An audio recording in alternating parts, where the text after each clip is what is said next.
Okay, तर आज आपण थर्ड पार्ट बघतोय अबॅकसचा. फर्स्ट पार्ट मध्ये तुम्ही पाहिलंय की अबॅकस स्लेट कशी पकडायची, अबॅकस स्लेट विषयीचं इंट्रोडक्शन तुम्ही पाहिलं, कोणत्या रॉड साठी कोणती व्हॅल्यू आहे, युनिट रॉड कोणता आहे, टेन्स रॉड कोणता आहे आणि 100 रॉड कोणता आहे, पेन्सिल कशा पद्धतीने पकडायची हे सुद्धा आपण फर्स्ट पार्ट मध्ये पाहिलं. सेकंड पार्ट मध्ये अगदी डिटेल्स मध्ये पाहिलंय आपण 100 रॉड मध्ये असणारी व्हॅल्यू काय आहे, टेन्स रॉड मध्ये असणारी व्हॅल्यू काय आहे आणि युनिट रॉड मध्ये असणारी व्हॅल्यू काय आहे.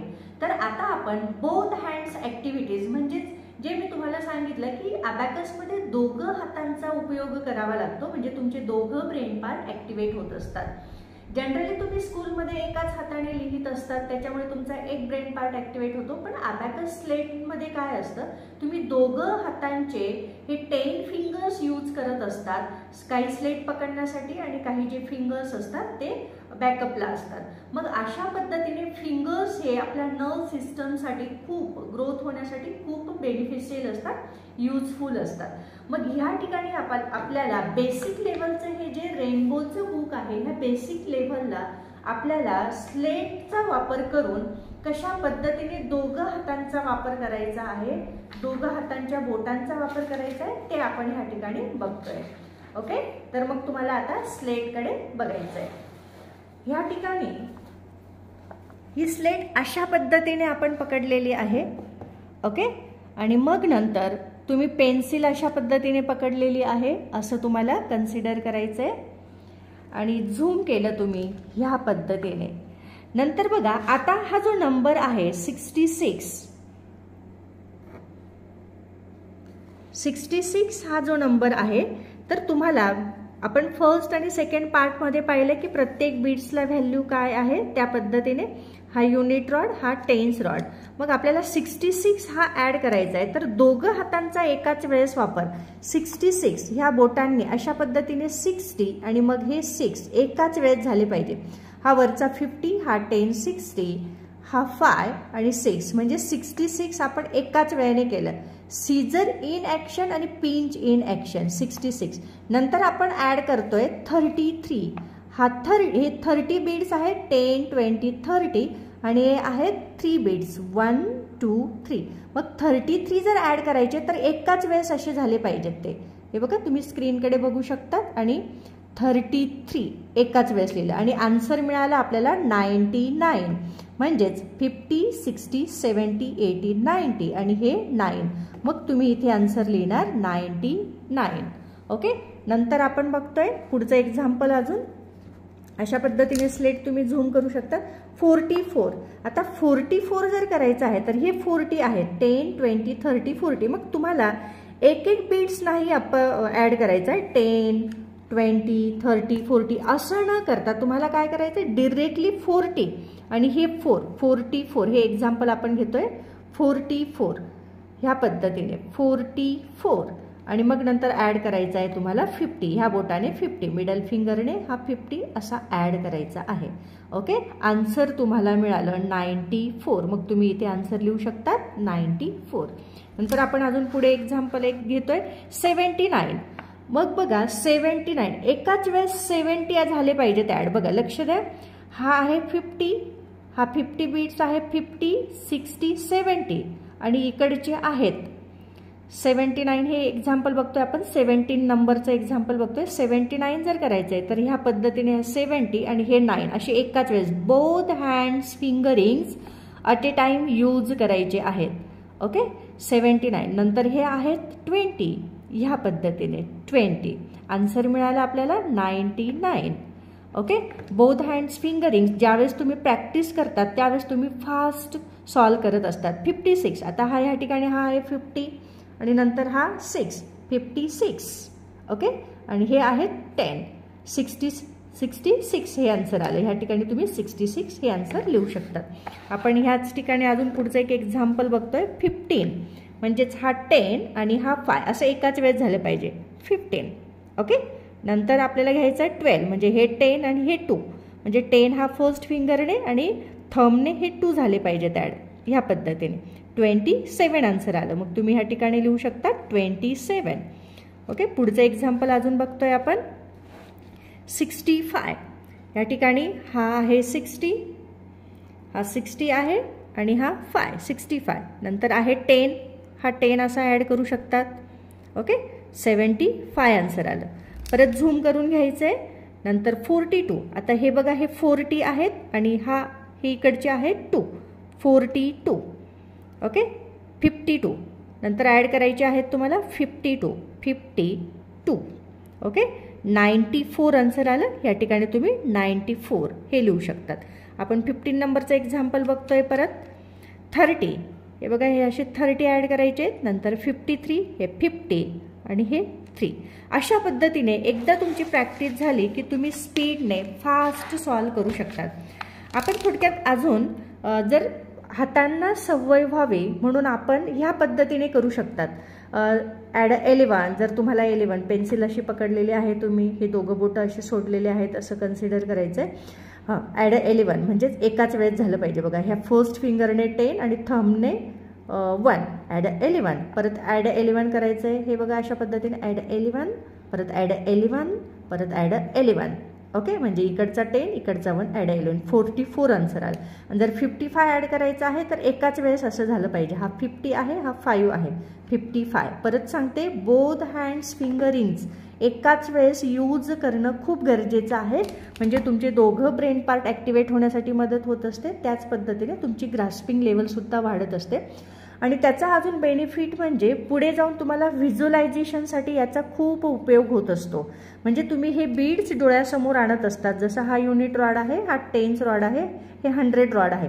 हे बीड्स तुम्ही डोळ्यासमोर आणतात आणि फास्ट व्हिज्युअलाइज करत असतात. अशा पद्धतीने हे बेसिक लेवलचं जे हे रेनबोचं बुक आहे याच्यात फिंगरिंग्स परफेक्ट याव्यात त्याच्यासाठी ह्या बुक्समध्ये असे सम्स दिलेले आहेत. अजून एक एक्झाम्पल आपण बघतो. हां, समजा तुम्हाला जर 99 ॲड करायचं आहे तर एकाच वेळेस असं झालं पाहिजे 99. ओके, बऱ्याच वेळेस काही विद्यार्थी काय करतात, 99 ॲड जर करायचं असेल तर मग ते आधी 50 ॲड करतात, मग 40 करतात, नंतर इकडून 5 असणार, मग नंतर 4 असणार, मग 9. बघा, स्पीड वाढला पाहिजे ॲक्युरेसी येण्यासाठी. पण तुम्ही जर अशा पद्धतीने एक बीड्स जर ॲड करत गेले तर तुम्हाला वेळ लागेल आणि मग कॉम्पिटिशनमध्ये वेळेला खूप महत्त्व असतं. त्याच्यासाठी सुरुवातीपासूनच बेसिक लेव्हललाच अबॅकस करत असताना तुम्हाला ह्या फिंगरिंग्सवर लक्ष ठेवणं खूप गरजेचं आहे.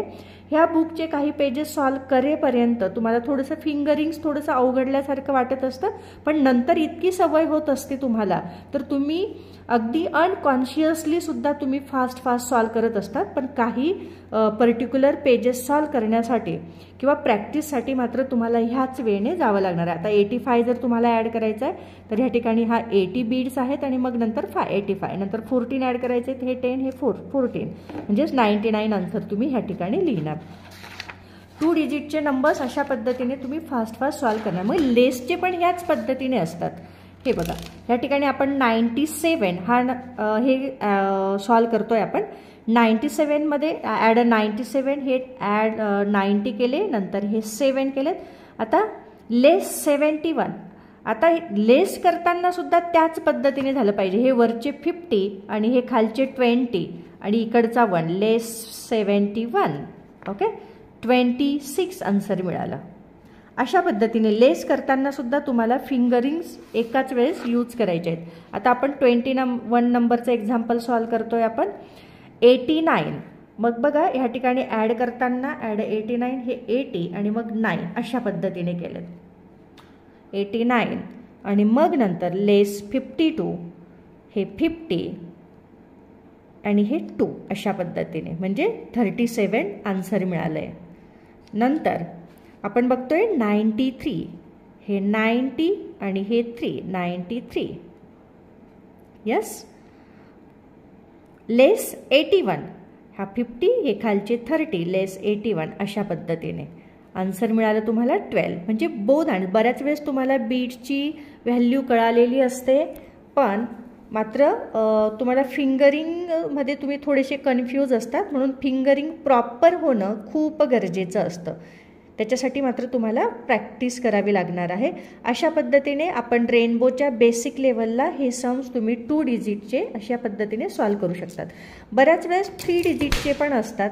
मग 3 डिजिटमध्ये सुद्धा 3 डिजिट 4 डिजिट असे सम्स असतात, त्याच्यासाठी सुद्धा तुम्हाला चांगली प्रॅक्टिस करावी लागते. आता आपण हे एक्झाम्पल सॉल्व करू. ओके, ह्या ठिकाणी 21 जर ॲड करायचं आहे तुम्हाला, हे 20 21 ॲड 13, परत 10 इकडचे हे ॲड 13 ॲड 55 55. ओके, हां, आन्सर आलं आहे 89. नाव नेक्स्ट ॲड 98 ॲड 98, हे 90 आहेत आणि 8 एकाच वेळेस झालं पाहिजे. ॲड 98 लेस 43, हे 40 आणि 3 एकाच वेळेस अशा पद्धतीने. ॲड 24, हे 20 आणि 4 एकाच वेळेस अशा पद्धतीने झालं पाहिजे. आन्सर तुम्हाला मिळायला पाहिजे. हा 50 आहे, 60 70 79 ह्या ठिकाणी आन्सर असलं पाहिजे. आता परत आपण अजून घेतोय. तुम्हाला एकदाचेच फिंगरिंग जमायला लागले ना, मग तुम्ही फास्ट आणि स्पीडने करू शकतात. ॲड 12, आता 12मध्ये सुद्धा हा 10 आहे आणि हे 2 12. ॲड 25, हे 20 आणि हे 5 25. लेस 25. ओके, 36 ह्या पद्धतीने 36. ओके, इन दिस वे तुम्ही सॉल्व करू शकता. अजून आपण एक एक्झाम्पल 4 डिजिटमध्ये सुद्धा असंच असतं. या ठिकाणी ॲड 60, हे बघा 60 ॲड केलेत तुम्ही. नंतर आहे 21, हे 20 आणि 1, नंतर 17 म्हणजे हा 10 आणि हे 7, वरचा 5 खालचे 2 7 आणि लेस 75. ह्या ठिकाणी हा 50 आणि हे खालचे 20 अशा पद्धतीने 75 हा वरचा इकडचा युनिट रॉडचा 5 आपण हे केला. 23 answer. In this way basic लेवलला तुम्हाला फिंगरिंगची थोडीशी प्रॅक्टिस करावी लागेल आणि ह्याच पद्धतीने करायचं आहे, पूर्ण बुक सॉल्व करायचं आहे. ओके, नेक्स्ट पार्टमध्ये आपण फॉर्म्युले, आता हा बेसिक पार्ट झाला ह्या बुकचा. ह्या बुकमध्ये तुम्हाला फिंगरिंगची प्रॅक्टिस करायची आहे, युनिट रॉड टेन्स रॉडचा वापर करायचा आहे आणि पुढचं जे बुक असणार आहे तुमचं, त्या बुकमध्ये तुम्हाला फॉर्म्युले दिलेले आहेत आणि त्या फॉर्म्युल्यानुसार तुम्हाला ते सम सॉल्व करायचे आहेत. मग बेसिक लेवलला हे जे बुक आहे ते तुम्ही व्हिज्युअलायझेशनने सुद्धा सॉल्व करू शकतात. मग व्हिज्युअलायझेशन कशा पद्धतीने, आता मी तुम्हाला सांगितलं होतं की वरचे बीटची व्हॅल्यू काय आहे, युनिट रॉड आणि टेन्स रॉड तुम्हाला डोळ्यासमोर आणायचं आहे. ओके, मग युनिट रॉडमध्ये वरच्या बीटची व्हॅल्यू 5 आहे, खालच्या बीटची व्हॅल्यू 1 1 1 म्हणजे ते 4 आहेत, 9 झाले.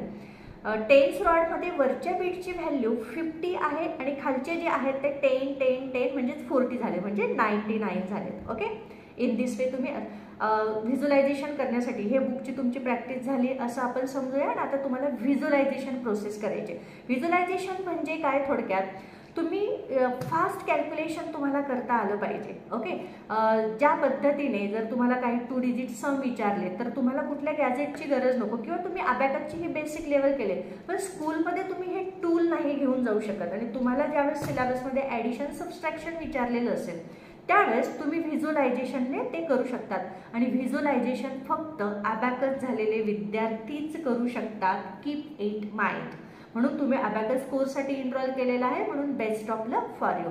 आता व्हिज्युअलायझेशनमध्ये कसं असतं बघा, ज्यावेळेस तुम्हाला 55 ॲड करायला सांगितलेलं असेल, ओके, अशी स्लेट पकडली असं व्हिज्युअलाइज करायचं आहे आणि अशीच ॲक्शन करायची हातांची. 55 मग अशा पद्धतीने तुम्ही, मी जर तुम्हाला विचारलं ॲड 55 तर तुम्ही असं व्हिज्युअलाइज करायचं, डोळ्यासमोर आणायचं की 55 ॲड केला. ओके, नंतर ॲड 44, मग इकडचे 40 आणि हे 4 एकाच वेळेस, आन्सर आलं 99. ओके, ते बीट्स तुमच्या डोळ्यासमोर आले पाहिजे. परत आपण एक एक्झाम्पल घेऊया. 23 इकडचे 20 हे 3 ॲड 23 हे एक्झाम्पल घेतलं. परत ॲड 6, यस, मग नंतर वरचा 5 आणि हा 1 ॲड 6, मग 29 आन्सर आलं ह्या पद्धतीने. ओके, याला व्हिज्युअलायझेशन म्हणतात. फॉर एक्झाम्पल अजून एक घेऊया. ॲड 22 एकाच वेळेस असं झाले पाहिजेत. ॲड 22 म्हणजे ह्या बोटाने 20 आणि थंबने 2 ॲड 22. परत 22 जर ॲड करायचे, परत इकडचे 20 आणि हे 2 म्हणजे 44 आन्सर आलं. आणि त्याच्यातच जर तुम्हाला अजून ॲड 55 सांगितलं तर वरचा 50 हा 55 म्हणजे 99 आन्सर आलं. सेट 0. ओके, आता तुम्हाला प्रॅक्टिस करायची. ॲड 33 ॲड 55 लेस 88 0. म्हणजे काय केलं तुम्ही, ॲड 33 केलं, नंतर 55 केलं आणि लेस 88 करायला लावलेत मी, म्हणजे ते सगळे बीट्स लेस केलेत आपण, मग 0. आन्सर काय असणार, 0.